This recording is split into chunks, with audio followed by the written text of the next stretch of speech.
السلام علیکم۔ ہم ناول سٹارٹ کرتے ہیں آب حیات، جو کہ بہت خوبصورت ناول ہے۔ وہ اگلے دن تقریباً 10 بجے سعیدہ اماں کے گھر آئے۔ امامہ کا مسکراتا مطمئن چہرہ دیکھ کر فوری رد عمل یہ ہوا کہ انہوں نے نہ صرف سلار کے سلام کا جواب دیا بلکہ اس کے سر پر پیار دیتے ہوئے اس کا ماتھا بھی چوما۔ یہ سب لے کر جانا ہے؟ وہ اسے اپنے کمرے میں لائی تھی۔ وہاں کتابوں کی 2 الماریاں تھیں اور ان میں تقریباً 300-400 کتابیں تھیں۔ یہ بکس؟ سلار نے ہاتھ کے اشارے سے پوچھا۔ نہیں، یہ ایزل، کینوس اور پینٹنگ کا سارا سامان بھی۔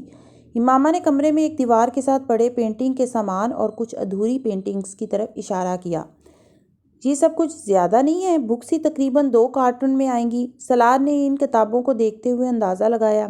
نہیں، یہ اتنی ہی بکس نہیں ہیں، اور بھی ہیں، امامہ نے کہا۔ اس نے اپنا دوپٹہ اتار کر بیڈ پر رکھ دیا اور پھر گھٹنوں کے بل کارپٹ پر بیٹھتے ہوئے بیڈ کے نیچے سے ایک کارٹن کھینچنا شروع کیا۔ ٹھہرو، میں نکالتا ہوں۔ سلار نے اسے روکا اور خود جھک کر اس کارٹن کو کھینچنے لگا۔ بیڈ کے نیچے جتنے بھی ڈبے ہیں وہ سارے نکال دو، ان سب میں بکس ہیں، امامہ نے اسے ہدایت دی۔ سلار نے جھک کر بیڈ کے نیچے دیکھا۔ وہاں مختلف سائز کے کم از کم 7-8 ڈبے موجود تھے۔ وہ ایک کے بعد ایک ڈبہ نکالتا گیا۔ بس؟ اس نے کھڑے ہوتے ہوئے اور ہاتھ جھاڑتے ہوئے امامہ سے پوچھا۔ وہ اس کی طرف متوجہ نہیں تھی۔ وہ کمرے میں موجود کپڑوں کی الماری کے اوپر ایک سٹول پر چڑھی کچھ ڈبے اتارنے کی کوشش کر رہی تھی۔ سلار نے ایک بار پھر اسے ہٹا کر خود وہ ڈبے نیچے اتارے۔ اس کا خیال تھا کہ یہ کتابوں کی آخری کھیپ ہے، کیونکہ کمرے میں اسے ڈبہ رکھنے کی کوئی اور جگہ نظر نہیں آئی۔ یہ اس کی غلط فہمی تھی۔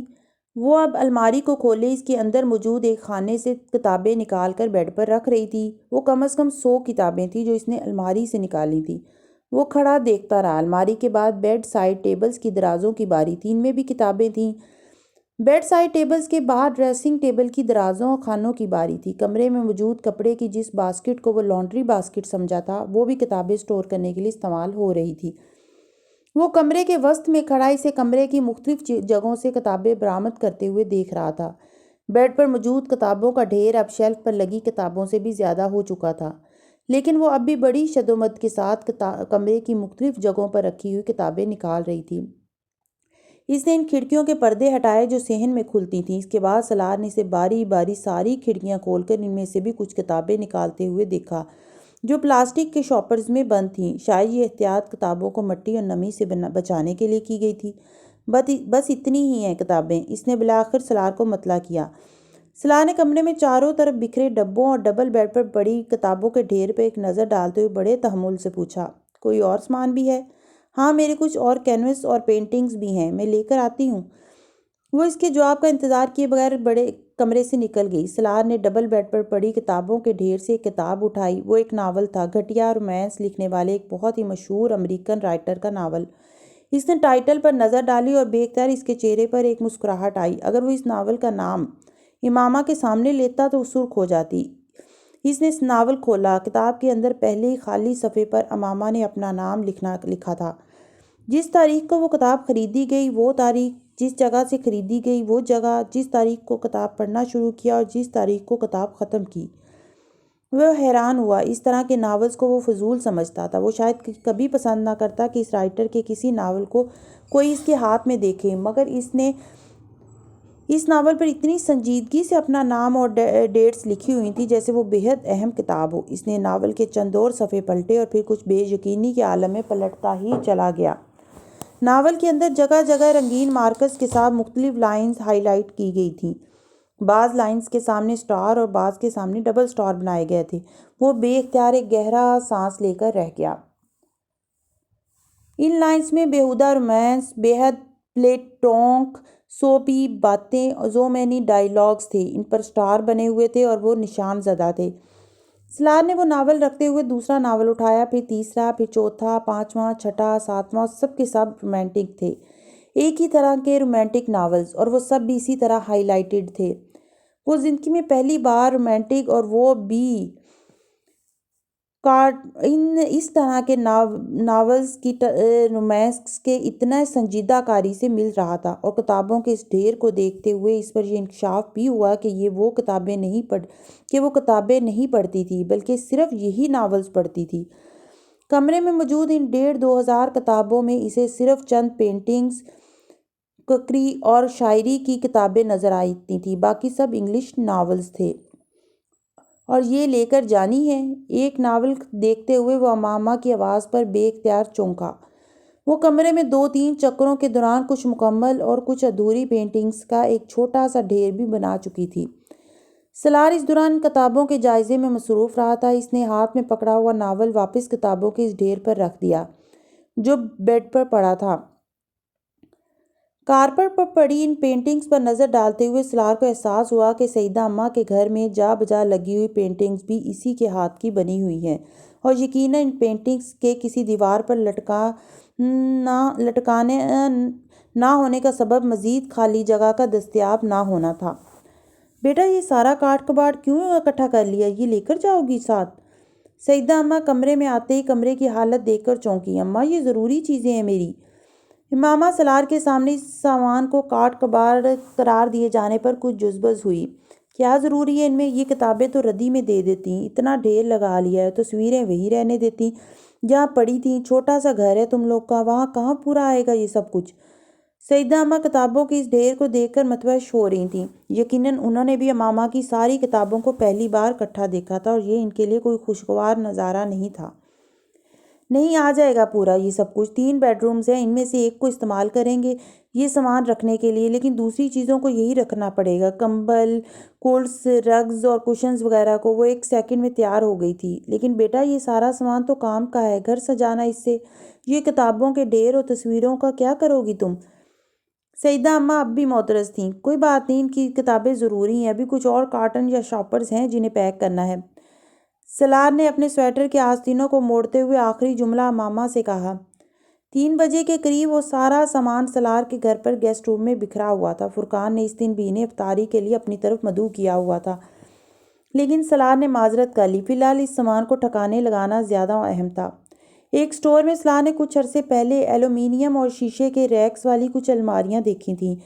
یہ اتفاق ہی تھا کہ وہاں لگایا ہوا چکر بیکار نہیں گیا۔ 6 فٹ اونچی اور 3 فٹ چوڑی ایک ہی طرح کی 3 الماریاں گیسٹ روم کی ایک پوری دیوار کو کور کر کے یکدم اسے اسٹڈی روم کی شکل دے دی گئی تھی۔ لیکن امامہ کی خوشی کی کوئی انتہا نہیں تھی۔ ان 3 الماریوں میں اس کی تقریباً ساری کتابیں سما گئی تھیں۔ ان کتابوں کو اتنے سالوں میں پہلی بار کوئی ڈھنگ کی جگہ نصیب ہوئی تھی۔ اس کے ایزل اور ریکس لانڈری کی دیوار پر بنی ریکس پر سمٹے گئے تھے۔ وہ جہیز کے سامان میں برتنوں اور بیڈ شیٹس کے علاوہ کچھ بھی نہیں لائی تھی۔ تب اسے اندازہ نہیں تھا کہ اس کی قسمت میں اس سامان میں سے صرف انہی 2 چیزوں کا استعمال لکھا گیا تھا۔ سلار کا کچن ایریا پہلی بار اب ایک آباد جگہ کا نظارہ پیش کر رہا تھا۔ برتنوں کے لیے بنے ریکس کے شیشوں سے نظر آتی نئی کراکری اور کاؤنٹر کی سلیب پر کچن کے استعمال کی چھوٹی موٹی نئی چیزوں نے کچن کی شکل کو بالکل بدل کر رکھ دیا تھا۔ وہ لوگ رات کے 10 بجے جب فارغ ہوئے تو اپارٹمنٹ میں آنے والا نیا سامان سمیٹا جا چکا تھا۔ ان کے لیے فرقان کے گھر سے کھانا آیا تھا، لیکن اس وقت امامہ نے اسے بڑے اہتمام کے ساتھ نئی کراکری میں سرو کیا تھا۔ اچھا لگ رہا ہے نا اسے؟ امامہ نے چمکتی آنکھوں کے ساتھ اس سے پوچھا۔ سلار نے اپنے سامنے موجود نئی برانڈ کی ڈنر پلیٹ اور اس کے اطراف میں لگی چمکتی ہوئی کٹلری کو دیکھا اور پھر کانٹا اٹھا کر اسے بغور دیکھتے ہوئے بے حد سنجیدگی سے کہا۔ ہاں، ایسا لگ رہا ہے جیسے ہم کسی ریسٹورنٹ کی اوپننگ والے دن سب سے پہلے اور اکلوتے کسٹمر ہیں۔ لیکن مسئلہ یہ ہے ماما کہ یہ کراکری اور کٹلری اتنی نئی ہے کہ اس میں کھانا کھانے کو دل نہیں چاہ رہا۔ میں پرانے برتنوں میں نہیں کھا سکتا۔ امامہ کا موڈ بری طرح آف ہوا۔ کم از کم یہ وہ جملہ نہیں تھا جو وہ اس موقع پر سننا چاہتی تھی۔ لیکن یہ بہت خوبصورت ہے۔ سلار نے فوراً اپنی غلطی کی تصحیح کی۔ اس سے اندازہ ہو گیا تھا کہ فی الحال وہ مذاق کو سراہنے کے موڈ میں نہیں تھی۔ امامہ کے تاثرات میں کوئی تبدیلی نہیں آئی۔ اپنی پلیٹ میں چاول نکالتے ہوئے سلار نے کہا، کھانے کے بعد کہیں کافی پینے چلیں؟ اس بار اس کے چہرے پر کچھ نرمی آئی۔ کچن کا سامان لینا ہے، اس نے فوراً کہا۔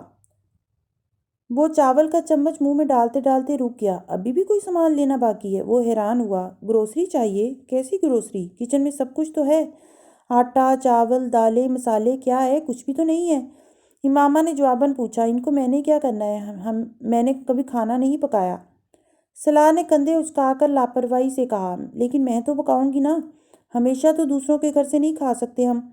امامہ نے سنجیدگی سے کہا، جارز اور کنٹینرز بھی چاہیے۔ امامہ کو یاد آیا، فی الحال آج میرا اس طرح کی خریداری کرنے کا موڈ نہیں ہے، مجھے تھکن کا محسوس ہو رہی ہے۔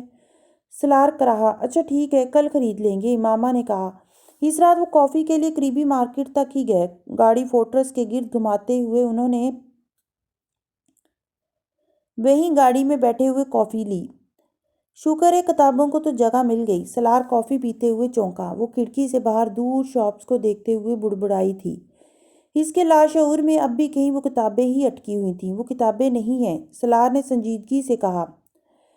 کافی کا گھونٹ بھرتے اس نے چونک کر سلار کو دیکھا۔ 95% ناولز ہیں، وہ بھی چیپ رومانس۔ 5-10 میں سمجھ سکتا ہوں، چلو اتنے سالوں میں 100-200 بھی ہو سکتے ہیں، لیکن 1500-2000 اس طرح کے ناولز! تمہارا کتنا سٹیمنا ہے اس طرح کی ربش پڑھنے کے لیے، اور تم نے باقاعدہ مارک کر کے پڑھا ان ناولز کو۔ میرا خیال ہے پاکستان میں چیپ رومانس کی سب سے بڑی کلیکشن اس وقت میرے گھر پر ہے۔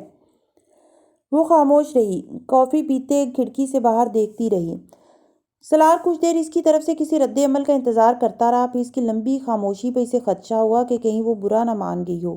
اپنا بایاں بازو اس کے کندھوں پر پھیلاتے ہوئے اس نے جیسے خاموش معذرت کی، ٹھیک ہے چیپ رومانس ہیں، لیکن اچھا لگتا ہے مجھے سب کچھ۔ وہ کھڑکی سے باہر دیکھتے ہوئے کچھ دیر بعد بولی، وہاں لوگ ہمیشہ مل جاتے ہیں، کوئی کسی سے بچھڑتا نہیں ہے، میرے لیے ونڈر لینڈ ہے یہ۔ وہ کھڑکی سے باہر دیکھتے ہوئے جیسے کہیں اور پہنچی ہوئی تھی۔ وہ خاموشی سے اس کا چہرہ دیکھتا اور اسے سنتا رہا۔ جب اپنی زندگی میں کچھ بھی اچھا نہ ہو رہا ہو تو کسی ایسی دنیا میں جانا اچھا لگتا ہے جہاں سب کچھ پرفیکٹ ہو، وہاں وہ کچھ ہو رہا ہو جو آپ چاہتے ہیں، وہ مل رہا ہو جو آپ سوچتے ہیں۔ جھوٹ ہے یہ سب کچھ، لیکن کوئی بات نہیں، اس سے میری زندگی کی کڑواہٹ میں تھوڑی کمی ہو جاتی تھی۔ جب میں جاب نہیں کرتی تھی تب زیادہ پڑھتی تھی ناولز، کبھی کبھار سارا دن اور ساری رات۔ جب میں یہ ناولز پڑھتی تھی تو مجھے کوئی بھی یاد نہیں آتا تھا، امی ابو، بہن بھائی، بھتیجے بھتیجیاں، بھانجے بھانجیاں، کوئی بھی نہیں۔ ورنہ بہت مشکل تھا سارا دن ساری رات سونے سے پہلے اپنی فیملی کے علاوہ کسی اور چیز کے بارے میں سوچنا، اپنی زندگی کے علاوہ کسی اور کے بارے میں پریشان ہونا۔ میں خوفناک خواب دیکھتی تھی، اور پھر میں نے ان ناولز کے ذریعے خوابوں کی ایک دنیا بسا لی۔ میں ناول کھولتی تھی اور یکدم زندگی بدل جاتی تھی۔ میری فیملی ہوتی تھی اس میں ہوتی تھی، جلال ہوتا تھا۔ سلار کافی کا گھونٹ نہیں لے سکا۔ اس کے لبوں پر اس وقت اس شخص کا نام سن کر کتنی اذیت ہوئی تھی اسے نہیں۔ اذیت بہت ہی چھوٹا سا لفظ ہے، ایسی تکلیف انسان کو شاید مرتے وقت ہوتی ہوگی۔ ہاں، اگر یہ ناول اس کی کامل دنیا اور اس کا ونڈر لینڈ تھے تو اس میں جلال عنصر ہی ہوتا ہوگا، سلار سکندر نہیں ہو سکتا تھا۔ وہ اس کے ساتھ مذہباً اور قانوناً ایک رشتے میں بندھی تھی، دل کے رشتے میں کہاں بندھی تھی؟ دل کے رشتے میں تو شاید ابھی تک، اور وہ تو ماضی تھا جہاں جلال عنصر کے سوا کوئی دوسرا نہیں تھا۔ اس کا چہرہ دیکھتے ہوئے وہ رنجیدگی سے سوچ رہا تھا، اور امامہ کو بولتے ہوئے شاید احساس بھی نہیں ہوا تھا کہ اس نے جلال کا نام لیا اور کس پیرائے میں لیا تھا۔ احساس ہوتا تو وہ ضرور اٹکتی، یا کم از کم ایک بار سلار کا چہرہ ضرور دیکھ لیتی۔ وہ ابھی بھی کھڑکی سے باہر دیکھ رہی تھی، ابھی بھی کہیں اور تھی، ابھی بھی کسی کا صبر آزما رہی تھی۔ اچھا لگتا تھا مجھے اس دنیا میں رہنا، وہاں امید تھی، روشنی تھی، انتظار تھا لیکن لا حاصل نہیں، تکلیف تھی مگر ابدی نہیں، آنسو تھے مگر کوئی پونچھ دیتا تھا، اور واحد کتابیں تھیں جن میں امامہ ہاشم ہوتی تھی، آمنہ نہیں۔ ہر بار ان کتابوں پر اپنا نام لکھتے ہوئے میں جیسے خود کو یاد دلاتی تھی کہ میں کون ہوں۔ دوبارہ کتاب کھولنے پر جیسے کتاب مجھے بتاتی تھی کہ میں کون ہوں۔ وہ مجھے میرے پرانے نام سے بلاتی تھی، اس نام سے جس سے اتنے سالوں میں مجھے کوئی اور نہیں بلاتا تھا۔ تاریکی میں بعض دفعہ اتنی روشنی بھی بہت ہوتی ہے جس سے انسان بے شک اپنے آپ کو نہ دیکھ پائے لیکن اپنا وجود محسوس کرنے کے تو قابل ہو جائے۔ اس کی آواز اب بھیگنے لگی تھی۔ وہ خاموش ہو گئی۔ دونوں کے ہاتھوں میں پکڑے کپوں میں کافی ٹھنڈی ہو گئی تھی، اور وہ اسے اب پینا بھی نہیں چاہتے تھے۔ وہ اب ڈیش بورڈ پر پڑے ٹیشو باکس سے ٹیشو پیپر نکال کر اپنی آنکھیں خشک کر رہی تھی۔ سلار نے کچھ کہے بغیر اس کے ہاتھ سے کافی کا کپ لے لیا۔ ایک ڈمپسٹر میں دونوں کپ پھینکنے کے بعد وہ دوبارہ گاڑی میں آ کر بیٹھا، اور گاڑی سٹارٹ کرتے ہوئے اس نے امامہ سے پوچھا، اور کافی چاہیے؟ نہیں۔ واپسی کا راستہ غیر معمولی خاموشی میں طے ہوا تھا۔ مجھے آفس کا کچھ کام ہے، تم سو جاؤ۔ وہ کپڑے تبدیل کر کے سونے کی بجائے کمرے سے نکل گیا۔ میں انتظار کروں گی، امامہ نے اس سے کہا۔ نہیں، مجھے ذرا دیر ہو جائے گی، اس نے امامہ کے ہاتھ میں پکڑے ناول کو نظر انداز کرتے ہوئے کہا جو وہ رات کو پڑھنے کے لیے لے کر آئی تھی۔ اسے واقعی آفس کے کچھ کام نمٹانے تھے، مگر اسٹڈی ٹیبل میں بیٹھتی اسے اندازہ ہو گیا کہ آخری کام جو وہ آج کرنا چاہتا تھا وہ یہ تھا کہ کچھ دیر وہ لیپ ٹاپ آن کیے اپنی ٹیبل پر بیٹھا رہا، پھر یکدم اٹھ کر گیسٹ روم میں آ گیا۔ لائٹ آن کرتی کتابوں سے بھری ہوئی سامنے دیوار کے ساتھ لگی الماریاں اس کی نظروں کے سامنے آ گئیں۔ اس نے ان کتابوں کو وہاں کچھ گھنٹے پہلے ہی رکھا تھا، بڑی احتیاط اور نفاست کے ساتھ۔ مصنف کے نام کے اعتبار سے ان کی مختلف ریکس پر گروپنگ کی گئی تھی۔ تب تک وہ اس کے لیے صرف امامہ کی کتابیں تھیں، لیکن اب وہ ان تمام کتابوں کو اٹھا کر بحیرہ عرب میں ڈبو دینا چاہتا تھا، یا کم از کم راوی میں تو پھینک ہی سکتا تھا۔ وہ ابھی کتابیں نہیں ردی تھیں، امامہ کی وہ تصوراتی پرفیکٹ زندگی جو وہ جلال انصر کے ساتھ گزارتی رہی تھی۔ وہ 1500 رومانس ان کرداروں کے رومانس نہیں تھے جو ان ناولز میں تھے، وہ صرف 2 کرداروں کا رومانس تھا، امامہ اور جلال کا۔ اعلیٰ سر بننے کے لیے کھلے دل یا برداشت کی ضرورت نہیں ہوتی، بلکہ دماغ کا کام نہ کرنا زیادہ ضروری ہوتا ہے۔ وہ ریکس پر لگی ان کتابوں کو برداشت نہیں کر پا رہا تھا۔ امامہ کے اس اعتراف کے بعد کوئی شوہر بھی برداشت نہ کر پاتا، وہ بھی اس کا شوہر تھا۔ وہ ان کتابوں کو گھر میں نہیں رکھنا چاہتا تھا، اور وہ ایسا کر سکتا تھا۔ وہ اس کی بیوی تھی، روتی دھوتی ناراض ہوتی، لیکن اتنی با اختیار نہیں تھی کہ اس کی مرضی کے بغیر ان کتابوں کو وہاں رکھ سکتی۔ وہ عورت تھی، ضد کر سکتی تھی، منوا نہیں سکتی تھی۔ وہ مرد تھا، اسے اپنی مرضی کے لیے ضد جیسے کسی حربے کی ضرورت ہی نہیں تھی۔ یہ اس کا گھر تھا، یہ اس کی دنیا تھی۔ وہ شرائط کے ساتھ نہیں رہنا چاہتا، نہ ہی ایسے جی سکتا ہے۔ وہ مراد کے ساتھ دنیا میں آتا ہے اور اسی کے ساتھ دنیا میں رہتا ہے۔ تو آسان حل یہ تھا جو اسے معاشرہ اور اس کا ذہن بتا رہا تھا، مشکل حل وہ تھا جو اس کا دل اس سے کہہ رہا تھا، اور دل کہہ رہا تھا چھوڑو، جانے دو یار، یہ زہر کا گھونٹ ہے لیکن پی جاؤ۔ اور دل نہ بھی کہتا تب بھی وہ اس چیز کو اپنے گھر سے نکال کر نہیں پھینک سکتا تھا جو امامہ کی ملکیت تھی، جو کبھی اس کے دکھوں کے لیے مرہم بنی تھی۔ ان کتابوں کے کرداروں میں وہ جس کسی کو بھی سوچتی رہی تھی، لیکن ان کتابوں پر لکھا ہوا نام اس کا اپنا تھا، اور یہ وہ نام تھا جو اس کی روح کا حصہ تھا۔ صبر کی کئی قسمیں ہوتی ہیں، اور کوئی بھی قسم آسان نہیں ہوتی۔ وہاں کھڑے اس نے سوچا اور لائٹ آف کر کے کمرے سے باہر نکل آیا۔ وہ رمضان میں کبھی سگریٹ نہیں پیتا تھا، لیکن اسٹڈی روم میں واپس آ کر اس نے سگریٹ سلگایا تھا۔ اس وقت خود کو نارمل کرنے کے لیے یہی واحد حل اس کی سمجھ میں آیا۔ ایک سگریٹ پینے کی نیت سے بیٹھے ہوئے اسے اندازہ نہیں ہوا کہ وہ کتنے سگریٹ پی چکا ہے۔ سلار، امامہ کی آواز پر راکنگ چیئر پر بیٹھے بیٹھے چونکا۔ غیر محسوس انداز میں بائیں ہاتھ میں پکڑا سگریٹ اس نے ایش ٹرے میں مسلا۔ وہ دروازے میں ہی کھڑی تھی، وہ یقیناً اس کے ہاتھ میں سگریٹ دیکھ چکی تھی، نہ بھی دیکھتی تب بھی کمرے میں پھیلی سگریٹ کی بو اسے بتا دیتی۔ تم اسموکنگ کرتے ہو؟ وہ جیسے کچھ پریشان اور شاکڈ انداز میں آگے بڑھی۔ نہیں، بس کبھی کبھار جب اپسیٹ ہوتا ہوں تو ایک آدھ پی لیتا ہوں۔ کہتے ہوئے سلار کی نظر ایش ٹرے پہ پڑی، وہ سگریٹ کے ٹکڑوں سے بھری ہوئی تھی۔ آج کچھ زیادہ ہی پی گیا، وہ بڑبڑایا۔ پھر اس نے سر اٹھا کر اسے دیکھا اور اپنا لہجہ ہموار رکھنے کی کوشش کرتے ہوئے کہا، تم سوئی نہیں ابھی تک؟ تم میری وجہ سے اپسیٹ ہو؟ اس نے سوال کا جواب دینے کی بجائے اس سے پوچھا۔ تو اس نے محسوس کر لیا۔ سلار نے اس کا چہرہ دیکھا اور سوچا، اس کی آنکھوں میں ایک عجیب سا خوف اور اضطراب تھا۔ وہ نائٹی میں ملبوس اونی شال اپنے گرد لپیٹے ہوئے تھی۔ سلار جواب دینے کی بجائے راکنگ چیئر کی پشت سے ٹیک لگائے اسے دیکھتا رہا۔ اس نے کرسی کو ہلانا بند کر دیا تھا۔ اس کی خاموشی نے جیسے اس کے اضطراب میں اور اضافہ کیا۔ تمہاری فیملی نے کچھ کہا ہے یا میری فیملی نے کچھ کیا ہے؟ وہ کیا سوچ رہی تھی؟ سلار نے بے اختیار ایک گہرا سانس لیا۔ کاش یہ وجہ ہوتی، وہ نہ ہوتی جو تھی۔ کیا کہے گی میری فیملی، یا کیا کرے گی تمہاری فیملی؟ اس نے مدھم آواز میں اس سے پوچھا۔ وہ اسی طرح الجھی ہوئی چپ کھڑی رہی، جیسے اسے خود بھی اس سوال کا جواب معلوم نہیں تھا، لیکن وہ خاموش اسے دیکھتی رہی، یوں جیسے اسے یقین ہو کہ وہ سچ نہیں بول رہا۔ وہ حیران تھا کہ وہ کیسے کیسے خدشات ذہن میں لیے بیٹھی ہے۔ وہ راکنگ چیئر پر سیدھا ہو کر بیٹھ گیا۔ اسے اس وقت امامہ پر جیسے ترس آیا تھا۔ یہاں آؤ۔ اس نے سیدھے ہوتے ہوئے اس کا بایاں ہاتھ پکڑا۔ وہ جھجکی، ٹھٹکی، پھر اس کی آغوش میں آ گئی۔ سلار نے اس کے دونوں ہاتھوں کو اس کی شال کے اندر کرتے ہوئے اس کی شال کو اس کے گرد اور اچھی طرح سے لپیٹتے ہوئے کسی ننھے بچے کی طرح اسے اپنے سینے سے لگاتے ہوئے تھپکا اور اس کا سر چوما۔ کوئی کچھ نہیں کہہ رہا اور کوئی کچھ نہیں کر رہا، ہر کوئی اپنی زندگی میں مصروف ہے، اور اگر کچھ ہوگا تو میں دیکھ لوں گا سب کچھ۔ تم اب ان چیزوں کے بارے میں پریشان ہونا چھوڑ دو۔ وہ اسے گود میں لیے اب دوبارہ راکنگ چیئر پر جھول رہا تھا۔ پھر تم اپسیٹ کیوں ہو؟ میرے اپنے بہت سے مسئلے ہیں، وہ بڑبڑایا۔ امامہ نے گردن اوپر کرتے ہوئے اس کا چہرہ دیکھنے کی کوشش کی۔ اتنے دنوں میں وہ پہلی بار اسے اتنا سنجیدہ لگا تھا۔ سلار، میں پریشان نہیں ہوں، اور اگر ہوں بھی تو تم اس کی وجہ نہیں ہو، اور اب دوبارہ مجھ سے یہ سوال مت کرنا۔ اس کی بات مکمل ہونے سے پہلے اس نے کچھ سخت لہجے میں جھڑکنے والے انداز میں اس کی بات کاٹ کر سوال سے پہلے جواب دیا۔ وہ جیسے اس کا ذہن پڑھ رہا تھا۔ وہ چند لمحے کچھ بول نہیں سکی۔ اس کا لہجہ بہت سخت تھا اور سلار کو بھی اس کا احساس ہو گیا تھا۔ تم کیا کہہ رہی تھی مجھ سے کہ کچن کے لیے کن کچھ چیزوں کی ضرورت ہے؟ اس نے اس بار بے حد نرمی کے ساتھ موضوع بدلا۔ امامہ نے ایک بار پھر سے ان چیزوں کے نام بتائے۔ کل چلیں گے رات کو گروسری کے لیے۔ امامہ نے اس بار کچھ نہیں کہا۔ اس کے سینے میں سر رکھے وہ دیوار پر اس سافٹ بورڈ پر لکھے بہت سے نوٹس، ڈیڈ لائنز اور کچھ عجیب سے انڈیکسز والے چارٹس دیکھتی رہی۔ پھر اس نے سلار سے پوچھا، تم بینک میں کیا کرتے ہو؟ وہ ایک لمحے کے لیے چونکا، پھر اس نے اس کی نظروں کا تعاقب کرتے ہوئے بورڈ پر نظر ڈالی۔ میں بیکار کام کرتا ہوں، وہ بڑبڑایا۔ مجھے بینکرز کبھی اچھے نہیں لگے۔ امامہ کو اندازہ نہیں ہوا کہ اس نے کتنے غلط وقت پہ یہ تبصرہ کیا ہے۔ جانتا ہوں تمہیں ڈاکٹرز اچھے لگتے ہیں، سلار کے لہجے میں خنکی آئی تھی۔ ہاں، مجھے ڈاکٹرز اچھے لگتے ہیں۔ امامہ نے سادہ لہجے میں بورڈ کو دیکھتے ہوئے کچھ بھی محسوس کیے بغیر اس کے سینے پر سر رکھ کے اس کی تائید کی۔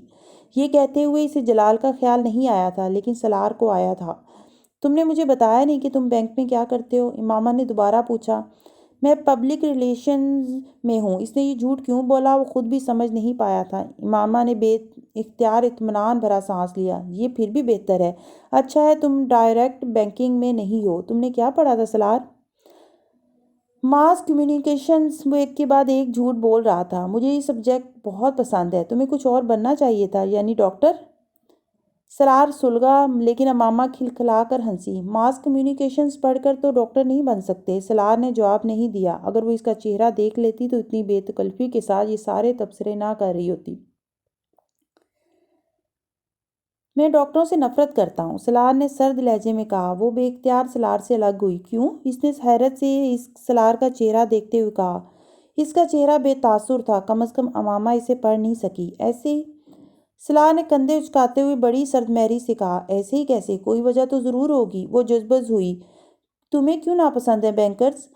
سلار نے ترکی بترکی جواب دیا۔ بددیانت ہوتے ہیں، امامہ نے بے حد سنجیدگی سے کہا۔ بینکر؟ سلار نے بے یقینی سے کہا۔ ہاں، اس بار وہ سنجیدہ تھی۔ وہ سلار کا بازو اپنے گرد سے ہٹاتے ہوئے اٹھ کھڑی ہوئی۔ سلار نے اسے روکنے کی کوشش نہیں کی۔ وہ اب قریب جا کر بورڈ کو دیکھ رہی تھی، اس پر لگائے ہوئے نوٹس اور ڈیڈ لائنز پڑھ رہی تھی۔ بینکرز لوگوں کا پیسہ محفوظ رکھتے ہیں، اس نے اپنے عقب میں سلار کو بڑے جتانے والے انداز میں کہتے سنا۔ اور پیسہ لوگوں کا ایمان خراب کر دیتا ہے، اس نے مڑے بغیر جواب دیا۔ اس کے باوجود لوگ ہمارے پاس آتے ہیں، سلار نے اسی انداز میں کہا۔ اس بار امامہ پلٹی۔ لیکن وہ آپ پر بھروسہ نہیں کرتے۔ وہ مسکرا رہی تھی مگر سلار نہیں۔ اس نے خاموشی سے اس کا چہرہ دیکھا، پھر اس بات میں سر ہلایا۔ ایک بددیانت بینکر صرف آپ کا پیسہ لے سکتا ہے، لیکن ایک بددیانت ڈاکٹر آپ کی جان لے سکتا ہے۔ تو پھر زیادہ خطرناک کون ہوا؟ اس بار امامہ بول نہیں سکی۔ اس نے چند منٹ تک جواب ڈھونڈنے کی کوشش کی، لیکن اسے جواب نہیں ملا۔ پھر اس نے یکدم سلار سے کہا، اگر میں ڈاکٹر ہوتی تو پھر بھی تمہیں ڈاکٹر سے نفرت ہوتی؟ وہ اب اسے جذباتی دباؤ میں لے رہی تھی۔ یہ غلط تھا، لیکن اب وہ اور کیا کرتی؟ میں ممکنات پر کوئی نتیجہ نہیں نکالتا، زمینی حقائق پر نکالتا ہوں۔ جب اگر ایگزٹ نہیں کرتا تو میں اس پر رائے بھی نہیں دے سکتا۔ اس نے کندھے اچکا کر صاف جواب دیا۔ امامہ کا رنگ کچھ پھیکا پڑ گیا۔ جواب غیر متوقع تھا، کم از کم سلار کی زبان سے۔ زمینی حقائق یہ ہیں کہ تم میری بیوی اور تم ڈاکٹر نہیں ہو۔ میں بینکر ہوں اور میں ڈاکٹر سے نفرت کرتا ہوں۔ اس کے لہجے کی ٹھنڈک پہلی بار امامہ تک پہنچی تھی۔ لہجے کی ٹھنڈک یا پھر آنکھوں کی سرد مہری۔ وہ بول نہیں سکی اور نہ ہی ہل سکی۔ ایک ہفتے میں اس نے اس طرح تو کبھی اس سے بات نہیں کی تھی۔ رات بہت ہو گئی ہے، سونا چاہیے ہمیں۔ وال کلاک پر نظر ڈالتے ہوئے اسے دیکھے بغیر کرسی سے اٹھ کر چلا گیا۔ وہ دیوار کے ساتھ لگی جھولتی ہوئی کرسی کو دیکھتی رہی۔ وہ اس کے بدلتے موڈ کی وجہ سمجھ نہیں سکی تھی۔ وہ کوئی ایسی بات تو نہیں کہہ رہے تھے جس پر وہ اس طرح کے الفاظ کا استعمال کرتا۔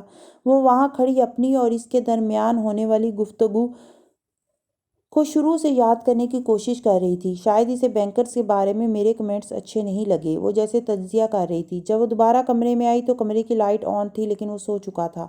وہ اپنے بیڈ پر آ کر بیٹھ گئی۔ سارا دن کام کرتی رہی تھی، لیکن بری طرح تھک جانے کے باوجود اس وقت اس کی نیند یکدم غائب ہو گئی تھی۔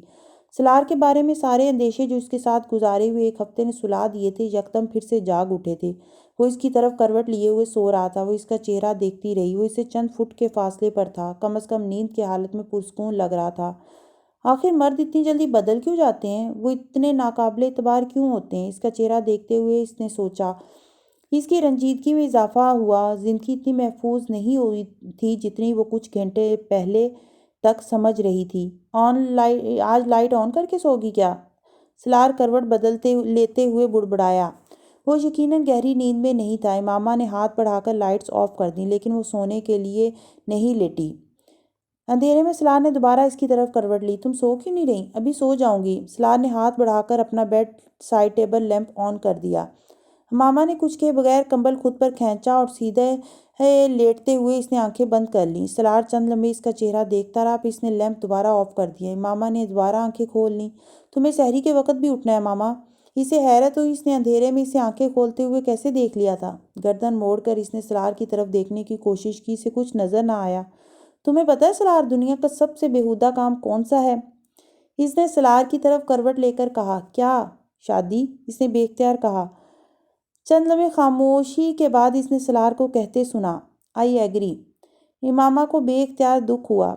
کم از کم سلار کو اس بات سے اتفاق نہیں کرنا چاہیے تھا۔ اس نے سلار کا بازو اپنے گرد حمائل ہوتے ہوئے محسوس کیا۔ وہ اب اس کی پیشانی چومتے ہوئے کہہ رہا تھا، گڈ نائٹ۔ یہ اسے سلانے کی ایک اور کوشش تھی۔ وہ چند لمحے خاموش رہی، پھر اس نے کچھ بے چین ہو کر کہا، سلار۔ سلار نے بے اختیار گہرا سانس لیا اور آنکھیں کھول دیں۔ تمہیں کیا ہوا ہے؟ کچھ نہیں۔ جھوٹ ضروری تھا، لیکن سچ بے حد مضر تھا۔ تم میرے ساتھ اتنے روڈ ہوئے۔ اس نے بالآخر شکایت کی۔ آفس کی کسی پرابلم کی وجہ سے میں کچھ اپسیٹ تھا، شاید اسی لیے روڈ ہو گیا۔ اس نے معذرت کی۔ وہ اس کے بالوں میں انگلیاں پھیر رہا تھا۔ کیسا پرابلم؟ ہوتے رہتے ہیں ماما، یو جسٹ ڈونٹ وری۔ اگر آئندہ کبھی بھی میرا ایسا موڈ ہو تو تم پریشان مت ہونا، نہ ہی مجھ سے زیادہ سوال جواب کرنا، میں خود ہی ٹھیک ہو جاؤں گا۔ ماما کی سمجھ میں اس کی توجیہ نہیں آئی تھی، لیکن وہ پرسکون ہو گئی تھی۔ میں اس لیے پریشان ہو رہی تھی کیونکہ مجھے لگا کہ شاید تمہیں میری کوئی بات بری لگی ہے۔ میں نے بینکرز کو برا کہا تھا نا، اس لیے۔ تمہیں تو 7 خون معاف کر سکتا ہوں میں، یہ تو کوئی بات ہی نہیں۔ اس نے ایک بار پھر گہرا سانس لیتے ہوئے کہا، تم ٹھیک کہتے ہو، ڈاکٹرز میں بھی بہت سی برائیاں ہوتی ہیں، لیکن مجھے بس اچھے لگتے ہیں وہ، بس محبت ہے مجھے ڈاکٹرز سے۔ میں بھی ان کی ساری خامیاں اگنور کر سکتی ہوں۔ سلار کی آنکھوں سے نیند یکدم غائب ہو گئی۔ وہ کسی اور حوالے سے وضاحت دے رہی تھی۔ اس نے اسے کسی اور پیرائے میں لیا۔ تمہیں واقعی ڈاکٹر سے نفرت ہے؟ وہ اب بے یقینی کے ساتھ پوچھ رہا تھا۔ جو چیز تمہیں پسند ہو میں اس سے نفرت کر سکتا ہوں، مذاق کر رہا تھا میں۔ ماما کے ہونٹوں پر مطمئن مسکراہٹ آئی۔ اس نے بھی سلار کے گرد اپنا بازو حمائل کرتے ہوئے کہا، اب مجھے نیند آ رہی ہے، تم بھی سو جاؤ۔ اس نے آنکھیں بند کر لیں۔ وہ اس کے بالوں میں انگلیاں پھیرتا رہا۔ محبوب کی 2 خصوصیات یونیورسل ہوتی ہیں، وہ بے نیاز ہوتا ہے اور اپنی بے نیازی سے بے خبر بھی، اور یہ دونوں خصوصیات اس کے محبوب میں بھی تھیں۔ جلال عنصر سے اسے ایک بار پھر شدید قسم کا حسد محسوس ہوا، لیکن رشک اسے اپنے آپ پر آیا کہ وہ اس کے پاس تھی اور اس کی تھی۔ صاحب نے نیوز پیپرز کا کہا تھا کہ آپ سے پوچھ لوں، اور یہ میگزین ہے، ان میں سے جو پسند ہیں بتا دیں، میں لے آیا کروں گا۔ نیوز ہاکر نے اسے ایک کاغذ تھماتے ہوئے کہا جس پر اخبارات اور میگزینز کی ایک لسٹ تھی۔ وہ نیند میں بیل بجنے کی آواز پر اٹھ کر آئی تھی۔ کچھ دیر تو سمجھ ہی نہیں پائی کہ وہ کیا کہہ رہا ہے۔ سلار کے گھر اس نے صرف ایک اتوار کو اخبار دیکھا تھا، وہ بھی سلار نے ہاکر سے خود لیا تھا۔ وہ خود آفس میں ہی اخبار دیکھتا تھا۔ وہ یقیناً اس کی وجہ سے اخبار لگوا رہا تھا۔ ایک نظر اس لسٹ پر ڈال کے اس نے ہاکر کو ایک اخبار اور ایک میگزین کا بتایا۔ وہ اخبار اسے تھما کر چلا گیا۔ وہ جوائیاں لیتے ہوئے اخبار اندر لائی تھی اور 10 بجنے والے تھے۔ کھڑکی سے باہر دھند چھٹ رہی تھی، لیکن ابھی بھی کچھ تھی۔ جتنی دیر میں ملازمہ آئی وہ اخبار دیکھ چکی تھی۔ ملازمہ آج اکیلی نہیں تھی، اس کے ساتھ مالی بھی تھا۔ وہ فرقان کے پودے دیکھنے آیا تھا۔ وہ سلار کے پودے اتوار کے دن دیکھنے آتا تھا یا پھر نوشین خود اس کے ساتھ وہاں آتی تھی۔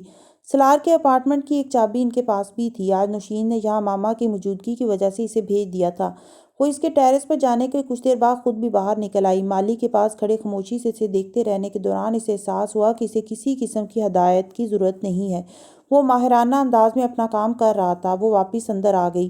ملازمہ نے بڑے پرجوش انداز میں کچن میں رکھے ہوئے برتنوں کو نوٹس کرنے کے بعد تعریف کی۔ امامہ بے حد خوش ہوئی۔ باجی اب یہ گھر گھر لگ رہا ہے، اس نے امامہ سے کہا۔ وہ سلار کی اسٹڈی کو ویکیوم کر رہی تھی۔ امامہ مسکراتی ہوئی سلار کی اسٹڈی ٹیبل پر پڑی ڈسٹ صاف کرنے لگی۔ باجی میں کرتی ہوں، آپ رہنے دو۔ ملازمہ نے اسے روکا، نہیں تم باقی بات سب کر لینا، میں ابھی فارغ ہوں اس لیے کر رہی ہوں۔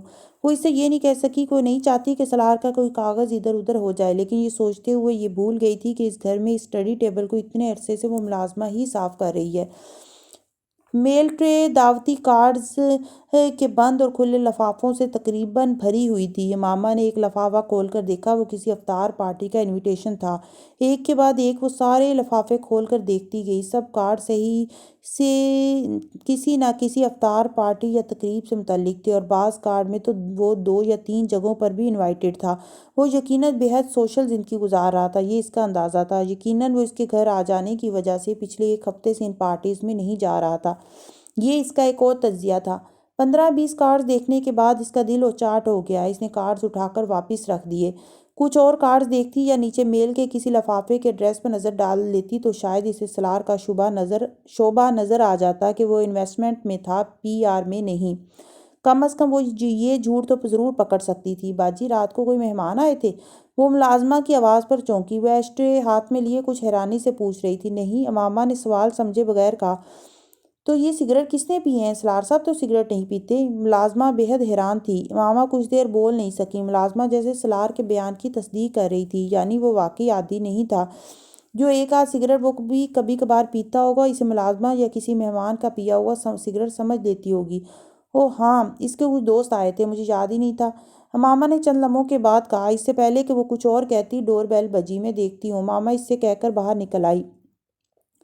لانڈری کلیکٹ کرنے والے آئے تھے۔ دروازے پر ایک لڑکا سلار سے کچھ ڈرائی کلین اور دھلے ہوئے کپڑوں کے ہینگرز لیے کھڑا تھا۔ اس کی طرف ایک بل کے ساتھ بڑھاتے ہوئے اس نے کہا، کپڑے چیک کر لیں۔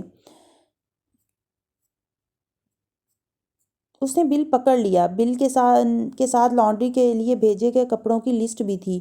امامہ نے ہینگرز لاؤنج میں لا کے باری باری لسٹ اور کپڑوں کو ملانا شروع کیا۔ کپڑے پورے تھے۔ ملازمہ تب تک باہر نکل آئی۔ امامہ بل کے پیسے لینے اندر چلی گئی۔ جب وہ واپس آئی تو اس نے ملازم کو دروازے پر لانڈری بوائے کو ایک لانڈری بیگ تھماتے ہوئے دیکھا، جس کے اوپر ایک لسٹ چسپاں تھی۔ یقیناً وہ ان کپڑوں کی لسٹ تھی جو لانڈری کے لیے دیے جا رہے تھے۔ لانڈری بوائے ایک رائٹنگ پیڈ پر کچھ اندراج کر رہا تھا۔ باجی، آپ نے بھی دینے ہیں کپڑے؟ ملازمہ نے اسے آتے ہوئے دیکھ کر کہا۔ نہیں، میں یہ بل دینے آئی تھی۔ امامہ نے بل کی رقم اس لڑکے کی طرف بڑھائی۔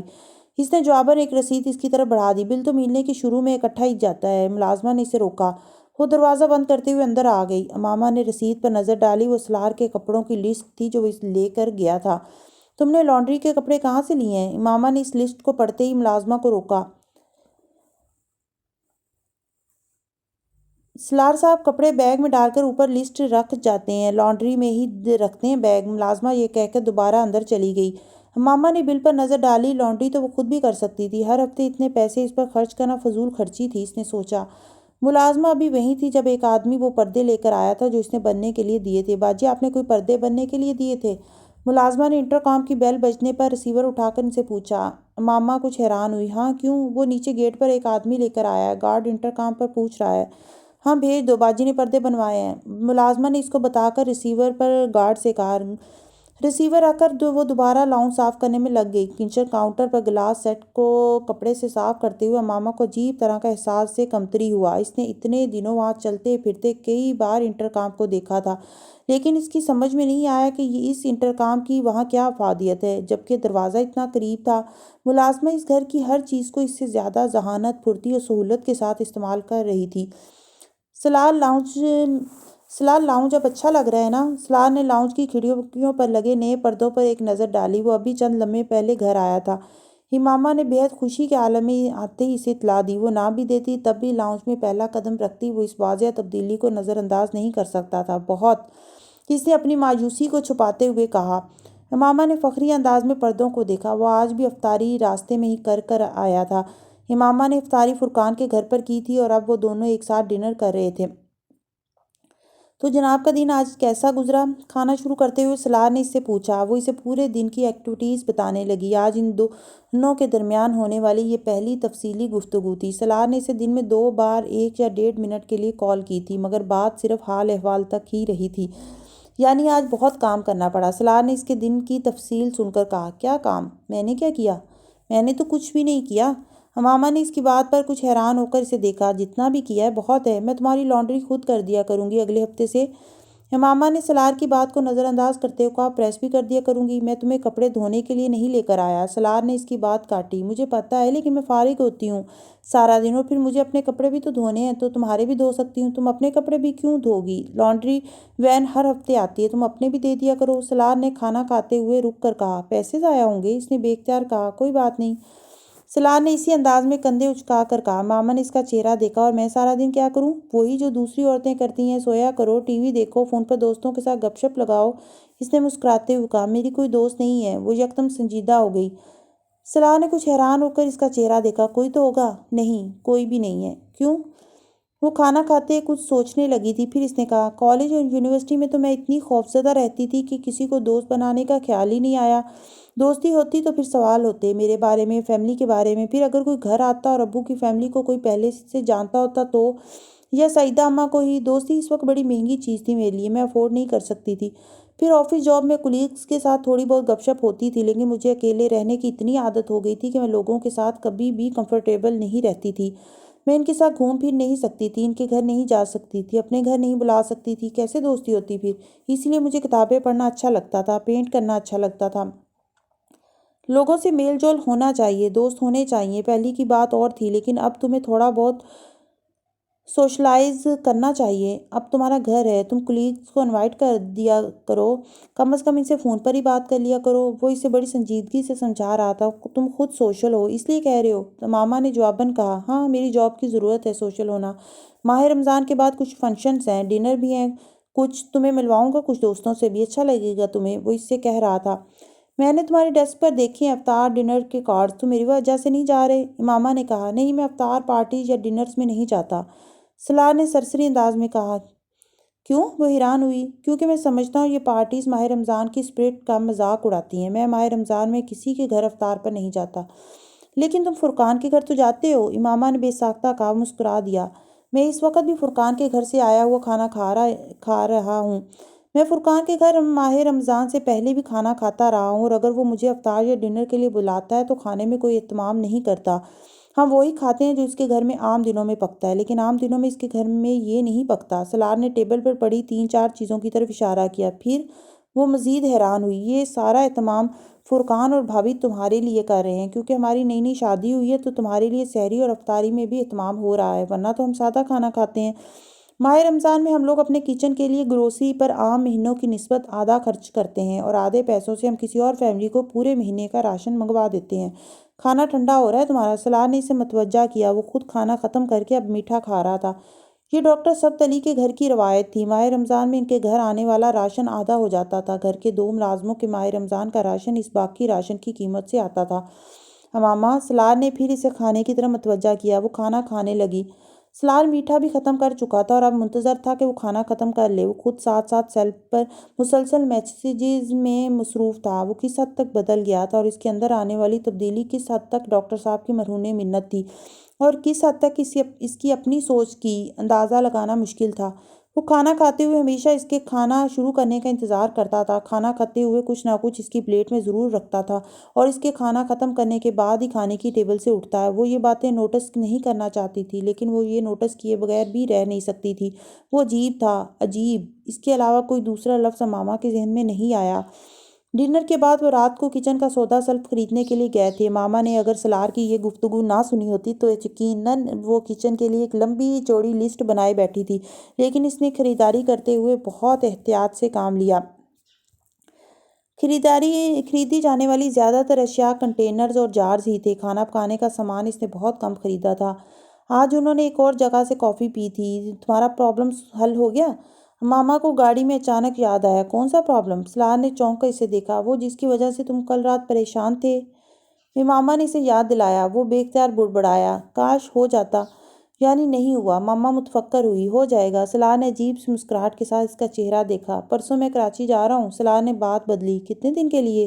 وہ چونکی، صبح جاؤں گا، رات کو آ جاؤں گا، میں مہینے میں 2-3 بار جاتا ہوں کراچی، تم چلو گی ساتھ؟ وہ ہنسا۔ ماما نے حیرانی سے اسے دیکھا، 1 دن کے لیے؟ ہاں۔ تم آفس کے کام سے جا رہے ہو، میں کیا کروں گی وہاں؟ تم انیتا کے ساتھ شاپنگ کے لیے چلی جانا، وہ تمہیں گھمائے پھرائے گی کراچی۔ کبھی گئی ہو پہلے وہاں؟ سلار پوچھ رہا تھا۔ نہیں، وہ کچھ ایکسائٹڈ ہونے لگی تھی۔ سمندر اسے پسند تھا اور زندگی میں پہلی بار اسے سمندر دیکھنے کا موقع مل رہا تھا۔ انیتا سے ٹائی اپ کرتا ہوں پروگرام، میں آفس میں، تو میری بہن کے ساتھ بازاروں میں، ہم تو اسی طرح کا ہنی مون منا سکتے ہیں فی الحال۔ وہ بھی اسے پھر چھیڑ رہا تھا۔ وہ ہنس پڑی، اسے کہہ نہیں سکی کہ جس زندگی کو وہ گزار کر آئی تھی اس کے مقابلے میں یہ آزادی سے جنت جیسی محسوس ہو رہی تھی۔ یہ کیا ہے؟ وہ خریدا ہوا سودا سیلف جارز اور کنٹینرز میں ڈالنے میں مصروف تھی جب سلار اپنے اسٹڈی روم سے ایک لفافہ لے کر کچن ایریا میں آیا۔ اس میں تمہاری چیک بک ہے، سلار نے اسے بتایا اور لفافہ کاؤنٹر پر رکھ کر چلا گیا۔ امامہ نے لفافہ کھول کر اندر موجود چیک بک نکالی، اس کے ساتھ ایک پے سلپ بھی نکل آئی۔ وہ 30 لاکھ کی تھی۔ امامہ کو لگا اسے کچھ غلط فہمی ہوئی ہے۔ اس نے سلپ کو دوبارہ دیکھا، وہ واقعی 30 لاکھ ہی کی تھی۔ اس نے اس کے اکاؤنٹ میں 30 لاکھ کیوں جمع کروائے؟ یقیناً اس سے کوئی غلطی ہو گئی تھی۔ وہ لفافہ پکڑے اسٹڈی روم میں آ گئی۔ سلار اپنے کمپیوٹر پر کوئی کام کر رہا تھا۔ سلار، تمہیں پتہ ہے تم نے کتنا بڑا بلینڈر کیا ہے؟ امامہ نے اندر آتے ہوئے کہا۔ کیسا بلینڈر؟ وہ چونکا۔ امامہ نے اس کے قریب آ کر پے سلپ اس کے سامنے کی۔ اسے دیکھو ذرا، یہ کیا ہے؟ پے سلپ ہے۔ سلار نے ایک نظر اس پر ڈالتے ہوئے دوبارہ ڈیسک ٹاپ پر نظر دوڑانا شروع کی۔ کتنی رقم جمع کروائی ہے تم نے میرے اکاؤنٹ میں؟ 30 لاکھ۔ وہ حیران ہوئی۔ ابھی کچھ رہتی ہے، 7 لاکھ، اور کچھ چند ماہ میں وہ بھی دے دوں گا۔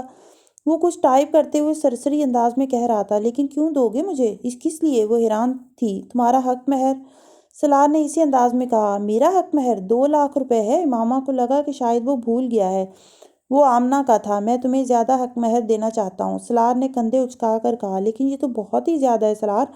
وہ یکدم سنجیدہ ہوئی۔ تم سے کس نے کہا ہے کہ مجھے اتنی رقم دو؟ تم نے خود مجھے لکھ کر دی تھی یہ رقم۔ سلار نے اس بار مسکراتے ہوئے مانیٹر سے نظریں ہٹا کر اسے دیکھا۔ میں نے کب؟ وہ کہتے کہتے رک گئی۔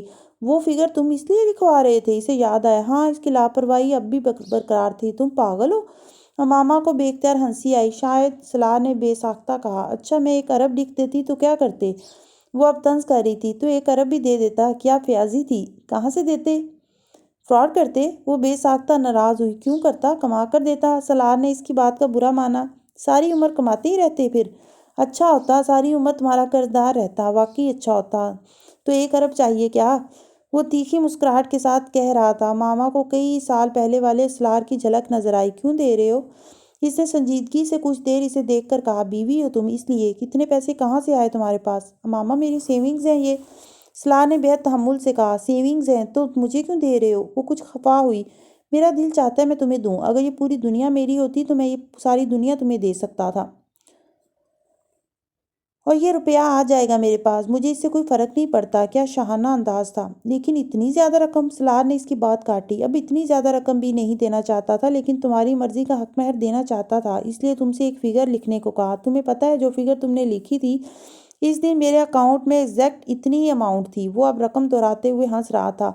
اب اس کو تم کیا کہو گی؟ اتفاق؟ مجھے اتفاق نہیں لگا۔ مجھے لگا وہ رقم میرے پاس تمہاری امانت تھی یا حق تھا، اس لیے تمہیں دے رہا ہوں۔ 30 لاکھ دیا ہے، کچھ رقم کا ادھار کر لیا ہے تم سے، ورنہ اگلے 2-3 ماہ ادھر ادھر سے مانگ رہا ہوتا۔ اس لیے تم آرام سے رکھو یہ پیسے، مجھے اگر کبھی ضرورت ہوئی تو تم سے مانگ لوں گا۔ اب میں تھوڑا سا کام کر لوں؟ ماما نے کچھ نہیں کہا۔ وہ دروازہ بند کر کے باہر نکل آئی۔ ڈائننگ ٹیبل کی کرسی پر بیٹھ کر وہ ایک بار پھر اس پے سلپ کو دیکھنے لگی۔ وہ اس شخص کو کبھی نہیں سمجھ سکتی تھی، کبھی نہیں۔ وہ لاابالی نہیں تھا، کم از کم اتنے دن میں اسے یہ احساس نہیں ہوا تھا، لیکن وہ سمجھدار بھی نہیں تھا، کم از کم وہ پے سلپ اسے یہی بتا رہی تھی۔ وہ اگر اسے خوش کرنا چاہتا تھا تو وہ نہیں ہوئی تھی، احسان مند دیکھنا چاہتا تھا تو ہاں، اس کے کندھے جھکنے لگے تھے۔ ایسی چاہ اس نے زندگی میں کسی اور شخص سے چاہی تھی، ایسی نوازشات کی طلب اسے کہیں اور سے تھی۔ اس کے وجود کو گیلی لکڑی وہ پیسہ نہیں بنا رہا تھا، بلکہ وہ فیاضی بنا رہی تھی جو وہ دکھا رہا تھا۔ وہ اس سے برابری چاہ رہی تھی، برابر نہیں ہو پا رہی تھی۔ اس شخص کا قد لمبا نہیں ہو رہا تھا، مگر اس کا اپنا ہی وجود سکڑنے لگا تھا۔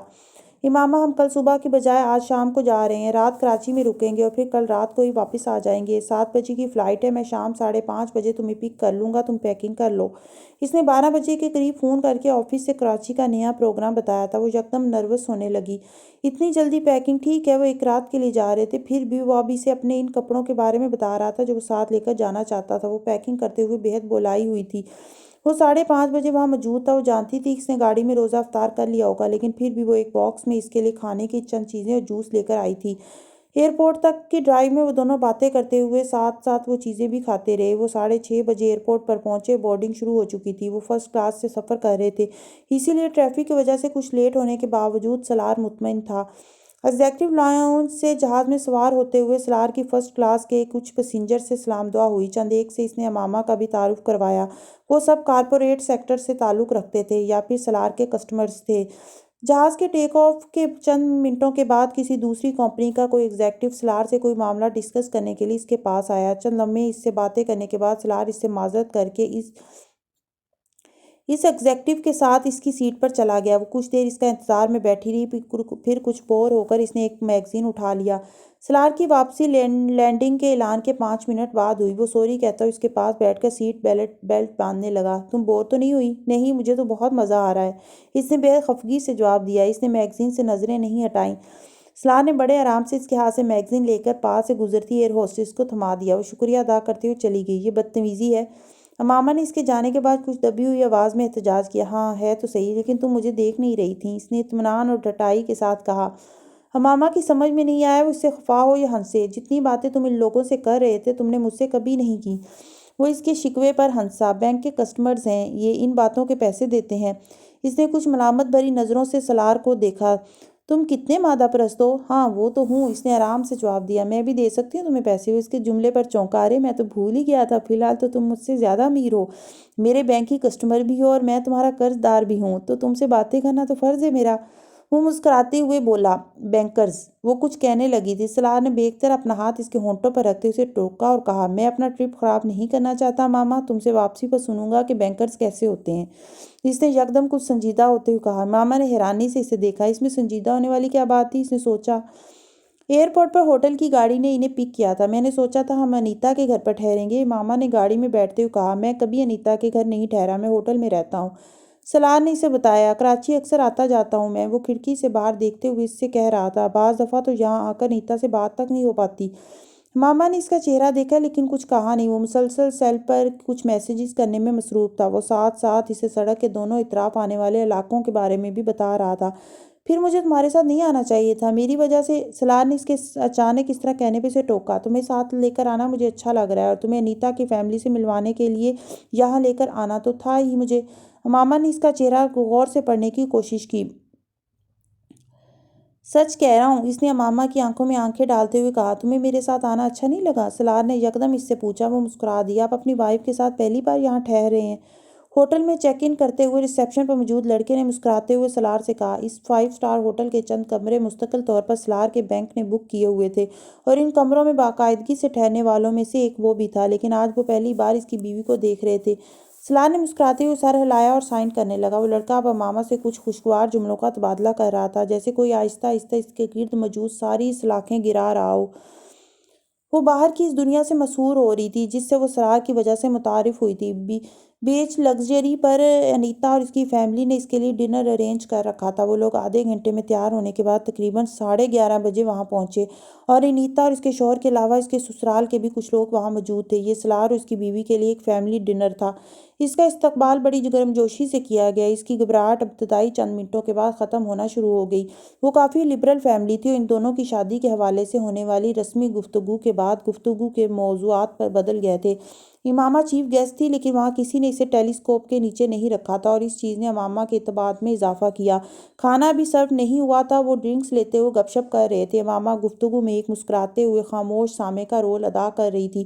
اس کی زیادہ توجہ بیچ لگژری کی ویو کے گرد نظر آنے والے سمندر اور شہر کی روشنیوں پر تھی۔ وہ لوگ اوپن ایئر میں تھے۔ کراچی میں لاہور جیسی سردی نہیں تھی، لیکن یہاں اسے سردی محسوس ہو رہی تھی۔ سلار نے آنے سے پہلے اسے گرم شال لینے کا نہ کہا ہوتا تو یقیناً اس وقت اس کے دانت بج رہے ہوتے۔ وہاں موجود تمام خواتین سویٹرز کی بجائے اسی طرح کی شالیں اپنے کندھوں پر ڈالے ہوئے تھیں۔ سلار میں وہاں آگے جا کر نیچے سمندر دیکھنا چاہتی ہوں۔ اس نے ساتھ بیٹھے ہوئے سلار کی طرف جھکتے ہوئے مدھم آواز میں سرگوشی کی۔ تو جاؤ، سلار نے اطمینان سے کہا۔ میں کیسے جاؤں اس طرح اکیلے؟ تم ساتھ آؤ میرے۔ اس نے اس کے مشورے پر جزبز ہوتے ہوئے کہا۔ نہیں، تم خود جاؤ، دیکھو اور بھی لوگ کھڑے ہیں، تم بھی جا کر دیکھ آؤ، سلار نے اس سے کہا۔ وہ اب اس کی گود میں پڑا بیگ اٹھا کر نیچے زمین پر رکھتے ہوئے بلند آواز میں اس سے کہہ رہا تھا۔ امامہ نے کچھ جھجکتے ہوئے اس لمبی ٹیبل کے گرد موجود افراد پر نظر ڈالی۔ وہ سب گفتگو میں مصروف تھے، ان میں سے کوئی بھی ان کی طرف متوجہ نہیں تھا۔ وہ کچھ ہمت پاتے اٹھ کھڑی ہوئی۔ اس کے بائیں طرف بیٹھی انیتا اس کی طرف متوجہ ہوئی۔ وہاں سے جا کر دیکھو، وہاں سے زیادہ اچھا ویو ہے۔ انیتا نے اشارے سے اسے گائیڈ کیا۔ امامہ نے سر ہلایا۔ وہاں اس وقت ان کے علاوہ اور بھی کوئی فیملیز موجود تھیں، اور سلار ٹھیک کہہ رہا تھا۔ کوئی نہ کوئی وقتاً فوقتاً اٹھ کر اسی طرح عرشہ نما جگہ کے کنارے کھڑے ہو کر سمندر کو دیکھنے لگتا۔ وہ اپنی جگہ سے اٹھتے ہوئے نروس تھی، لیکن پھر وہ نارمل ہو گئی۔ سلار وہیں بیٹھا کولڈ ڈرنک پیتے ہوئے اسے جاتے ہوئے دیکھتا رہا۔ ماما نے دوبارہ پلٹ کر کچھ نروس ہو کر اسے دیکھا۔ وہ دونوں بار مسکرایا۔ یہ 9 سال پہلے کی وہ پراعتماد لڑکی نہیں تھی جو آدھی رات کو اپنے گھر کی دیوار کود کر اس کے کمرے میں آ گئی تھی، اس سے شادی کی تھی، پھر گھر سے چلی گئی تھی۔ وہ وسیم کی اس بہن کے بارے میں وسیم سے بہت کچھ سن چکا تھا، لیکن پچھلے 10 دنوں سے وہ جس لڑکی کو دیکھ رہا تھا یہ وہ لڑکی نہیں تھی۔ وقت نے جتنی توڑ پھوڑ اس کی زندگی میں پیدا کی تھی، اس سے زیادہ توڑ پھوڑ اس نے عرشے کی طرف جاتی اس لڑکی کی زندگی میں پیدا کی تھی۔ اس کے انداز اتوار ہی تبدیل ہو گئے تھے۔ 9 سال اگر کسی شخص کو اس کے گھر والوں سے الگ کر دیا جائے، خوف اور دباؤ کے ساتھ چند جگہوں تک محدود کر کے باقی دنیا سے کاٹ دیا جائے، تو وہ کس حد تک کنفیوزڈ، ڈبل مائنڈڈ، غیر محفوظ اور ڈیپینڈنٹ ہو سکتا ہے۔ وہ اس کا عملی مظاہرہ امامہ کی حالت میں دیکھ رہا تھا، اور یہ چیز اسے تکلیف پہنچا رہی تھی۔ وہ کم از کم اسے اس حالت میں نہیں دیکھنا چاہتا تھا۔ سلار، سلار! وہ انیتا کی آواز پر بے اختیار چونکا۔ اس نے پوری قوت سے اس کے کندھے پر ہاتھ مارا تھا۔ یا تو اسے وہاں بھیجتے نا، اب بھیج ہی دیا ہے تو 2-4 منٹوں کے لیے کسی اور چیز کو بھی دیکھ لو۔ وہ اب اسے ڈانٹ رہی تھی۔ وہ مسکرا کر سیدھا ہو گیا۔ اس کا بہنوئی غفران اس سے کچھ پوچھ رہا تھا۔ ہوا امامہ کے بالوں کو بکھیر رہی تھی۔ وہ انہیں بار بار کانوں کے پیچھے کر کے سنبھالنے کی کوشش کر رہی تھی، لیکن انہیں کھلا چھوڑ کر آنے پر پچھتا بھی رہی تھی۔ اس تیز ہوا میں وہ شفون کے دوپٹے کو سر پر ٹکانے کی کوشش چھوڑ چکی تھی۔ ہاں، وہ پشمینہ شال اس کی مہین شفون کی قمیض کو اڑنے سے تو نہیں روک پا رہی تھی، لیکن اس کے جسم کو اچھی طرح ڈھانپے رکھنے میں مؤثر تھی۔ وہ کئی سالوں میں آج پہلی بار کسی پبلک پلیس پر سر ڈھانپے بغیر کھڑی تھی۔ اسے بہت عجیب لگ رہا تھا۔ اگر وہ سلار کے ساتھ نہ ہوتی تو کبھی بھی ایسی حالت میں کسی کھلی جگہ پر کھڑے ہونے کا تصور نہیں کر سکتی تھی۔ 10 دن پہلے تک تو وہ گھر سے باہر نکلتے ہوئے اپنا چہرہ بھی چھپاتی تھی۔ وہ واحد گیٹ اپ تھا جس میں وہ خود کو بہت محفوظ سمجھتی تھی۔ سلار سے شادی کے بعد اس نے چہرہ چھپانا چھوڑ دیا تھا، اور اب اس کے ساتھ خود کو محفوظ سمجھتی تھی۔ تاریک سمندر میں نظر آتی روشنیوں کے عکس کو دیکھتے ہوئے اس نے ایک بار پھر گردن کے گرد لپیٹے دوپٹے کو سر پر لینے کی کوشش کی۔ یہاں اس کوشش کو نوٹس کرنے والا کوئی نہیں تھا۔ یہ کام اس ہوا میں شال، دوپٹے، کھلے بالوں کے ساتھ آسان نہیں تھا۔ میں بال سمیٹ دوں تمہارے؟ وہ جیسے کرنٹ کھا کر پلٹی، پھر جیسے اطمینان کا سانس لیا۔ تم نے تو مجھے ڈرا ہی دیا۔ اس نے سلار کو اپنے عقب میں دیکھ کر بے اختیار کہا۔ وہ کس وقت آیا تھا اسے پتہ ہی نہیں چلا تھا۔ تم میرا دوپٹہ پکڑو گے؟ اس نے سلار کی اوٹ میں آتے ہوئے اپنا دوپٹہ اسے پکڑا دیا۔ وہ اب وہاں کھڑی دوسروں کی کو نظر نہیں آ رہی تھی۔ تمہیں مجھ کو بتانا چاہیے تھا کہ یہاں اتنی تیز ہوا ہوگی۔ میں بال تو کھلے چھوڑ کر نہ آتی۔ وہ اپنے بالوں کو ڈھیلے جوڑے کی شکل میں لپیٹتے ہوئے اس سے شکایتی انداز میں کہہ رہی تھی۔ وہ اس کا چہرہ دیکھتا رہا۔ وہ اب اپنی شال اتار کے اسے دیتے ہوئے دوپٹہ اس سے لے رہی تھی۔ یہ کون سا کلر ہے؟ وہ دوپٹے کو اپنے سر اور گردن کے گرد لپیٹتے ہوئے اس کے سوال پر ٹھٹکی۔ کیوں؟ سلار نے شال اس کے کندھوں کے گرد لپیٹتے ہوئے کہا۔ میں تمہیں بتانا چاہتا تھا تم اس کلر میں بہت اچھی لگتی ہو۔ اس نے اس کے بائیں گال کو اپنی انگلیوں کی پوروں سے بہت آہستہ سے چھوا تھا۔ ماما کی آنکھوں میں حیرت امڑ آئی۔ اگلے لمحے سلار کو یہ طے کرنا مشکل ہو گیا کہ اس کا لباس زیادہ کرمزی تھا یا اس کا چہرہ۔ وہ بے اختیار گہرا سانس لے کر رہ گیا۔ اب تم اتنی سی بات پر بھی یوں بلش ہوا کرو گی تو معاملہ جان لیوا ہو جائے گا۔ مار دو گی تم مجھے بڑی جلدی۔ وہ کھلکھلا کر ہنسی۔ وہ تقریباً 2:30 بجے واپس اپنے ہوٹل میں آئے تھے۔ ماما کو اتنی نیند آ رہی تھی کہ اس نے جویلری اتار دی، چہرہ بھی دھو لیا، لیکن کپڑے تبدیل کیے بغیر سو گئی تھی۔ سلار صبح کب آفس کے لیے نکلا ماما کو پتہ ہی نہیں چلا۔ وہ تقریباً 10 بجے اٹھی۔ جب تک وہ اپنا سامان پیک کر کے تیار ہوئی تب تک انیتا اسے لینے کے لیے آ چکی تھی۔ وہ لوگ تقریباً 11:30 بجے ہوٹل سے چیک آؤٹ کر کے نکلے۔ اس کے بعد وہ انیتا کے ساتھ کراچی کے مختلف مالز میں گھومتی پھرتی رہی۔ انیتا نے اسے سلار کے دیے ہوئے کریڈٹ کارڈ کو استعمال کرنے ہی نہیں دیا۔ اس دن وہی اس کو شاپنگ کرواتی رہی۔ شاپنگ کے بعد انیتا اسے اپنے گھر لے گئی۔ اس نے وہاں افطار کیا۔ 7:30 بجے وہ گھر سے ایئرپورٹ کے لیے نکلی اور اسی وقت سلار سے اس کی فون پر بات ہوئی۔ وہ بھی ایئرپورٹ کی طرف جا رہا تھا۔ وہ سلار کی نسبت جلدی ایئرپورٹ پہنچی۔ بورڈنگ ابھی شروع نہیں ہوئی تھی۔ ایگزیکٹو لاؤنج میں پہنچتے ایک بار پھر وہ کسی نہ کسی سے ہیلو ہائی کرنے لگا۔ یہ وہ فلائٹ تھی جس سے وہ عام طور پر کراچی سے واپس آیا کرتا تھا، اور اس کی طرح باقی لوگ بھی ریگولر ٹریولر تھے، لیکن وہ اس وقت اتنی خوش تھی کہ اس نے سلار کی توجہ کسی اور طرف ہونے پر بھی اعتراض نہیں کیا۔ وہ خوش تھی، یہ اس کے چہرے پر لکھا تھا، اور سلار کو اس کی یہ خوشی حیران کر رہی تھی۔ یہ تمہارا کریڈٹ کارڈ اور پیسے۔ اس نے لاؤنج میں بیٹھنے کے کچھ دیر بعد ہی اپنے بیگ سے دونوں چیزیں نکال کر سلار کو تھما دیں۔ انیتا نے مجھے بل پے کرنے نہیں دیے، اسی نے سارے بلز پے دیے، تم اسے پے کر دینا۔ ماما نے اسے بتایا۔ کیوں؟ کوئی بات نہیں، اگر اس نے پے کیے ہیں اسے ہی کرنے چاہیے تھے۔ سلار نے کریڈٹ کارڈ اپنے والیٹ میں رکھتے ہوئے کہا۔ ہاتھ میں پکڑے ہوئے پیسے اس نے واپس ماما کے بیگ میں ڈال دیے۔ لیکن ہم نے تو اسے یا اس کی فیملی کو کچھ بھی… سلار نے اس کی بات کاٹی۔ تم نیکسٹ ٹائم آؤ گی تو لے آنا کچھ اس کے لیے، 2-4 ہفتے تک وہ ویسے ہی اپنے نئے گھر میں شفٹ ہو رہی ہے، تو تمہیں اچھا لگا کراچی آ کر؟ سلار نے موضوع بدلا۔ ماما کا چہرہ ایک بار پھر چمکنے لگا۔ وہ اسے ان جگہوں کے بارے میں بتا رہی تھی جہاں وہ انیتا کے ساتھ گئی تھی۔ سلار مسکراتے ہوئے اسے سنتا رہا۔ وہ بچوں جیسے جوش و خروش کے ساتھ اپنی شاپنگ کی تفصیل بتا رہی تھی۔ میں نے ابو، آنٹی اور سعیدہ اماں کے لیے بھی کچھ گفٹس لیے ہیں، وہ بتا رہی تھی۔ اچھا؟ سلار نے دلچسپی لی، لیکن گفٹس کی نوعیت نہیں پوچھی۔ فرقان بھائی کی فیملی اور تمہارے پیرنٹس کے لیے بھی۔ ماما، صرف میرے پیرنٹس نہیں ہیں وہ، تمہارا بھی کوئی رشتہ ہے ان سے؟ سلار نے اعتراض کیا۔ وہ اب بھی اس کے ماں باپ کا ذکر اسی طرح کرتی تھی۔ اسی وقت اب ماما کو احساس ہوا کہ اس نے سلار کے لیے کچھ بھی نہیں خریدا۔ یہ بھول تھی یا لاپرواہی، لیکن اسے شاپنگ کے دوران سلار کا خیال تک نہیں آیا۔ اسے بہت ندامت ہوئی۔ کیا ہوا؟ سلار نے اسے خاموش دیکھ کر پوچھا۔ وہ کچھ دیر خاموش رہی، پھر اس نے کچھ شرمندگی سے کہا، سلار مجھے تمہارے لیے کچھ خریدنا یاد نہیں رہا۔ کوئی بات نہیں، تم نے اپنے لیے شاپنگ کی ہے تو سمجھو تم نے میرے لیے خریدا ہے۔ سلار نے اسی مسکراہٹ کے ساتھ اس کا کندھا تھپک کر تسلی دی۔ پھر بھی مجھے تمہارے لیے کچھ لینا چاہیے تھا۔ ماما مطمئن نہیں ہوئی۔ لیکن مجھے تمہارا خیال ہی نہیں آیا۔ اس کا محبوب ظالم تھا، وہ جانتا تھا۔ کوئی بات نہیں، جب خیال نہیں آیا تو کیسا تحفہ؟ تحفہ تو ان کو دیا جاتا ہے جن کا خیال آتا ہو۔ سلار کے لہجے میں گلہ نہیں تھا، لیکن اب ماما کو گلہ لگا۔ وہ نادم سی ہو کر خاموش ہو گئی۔ اور کیا کیا لیا؟ اس کی ندامت محسوس کرتے ہوئے سلار نے دوبارہ اس سے بات شروع کی۔ مجھے انیتا اچھی لگی ہے۔ ماما نے اس کا سوال نظر انداز کیا۔ چلو اچھا ہے، کوئی تو اچھا لگا تمہیں، میں نہ صحیح، میری بہن ہی صحیح۔ ماما نے حیرانی سے اس کا چہرہ دیکھا۔ سلار کی آنکھوں میں مسکراہٹ تھی، وہ سنجیدہ نہیں تھا۔ وہ مطمئن ہو گئی۔ اور پتہ ہے میں نے کیا لیا ہے؟ وہ پھر بولنے لگی۔ سلار بے اختیار مسکرایا۔ اگر اسے اس سے اپنے لیے کسی اظہار کی توقع تھی تو غلط تھی۔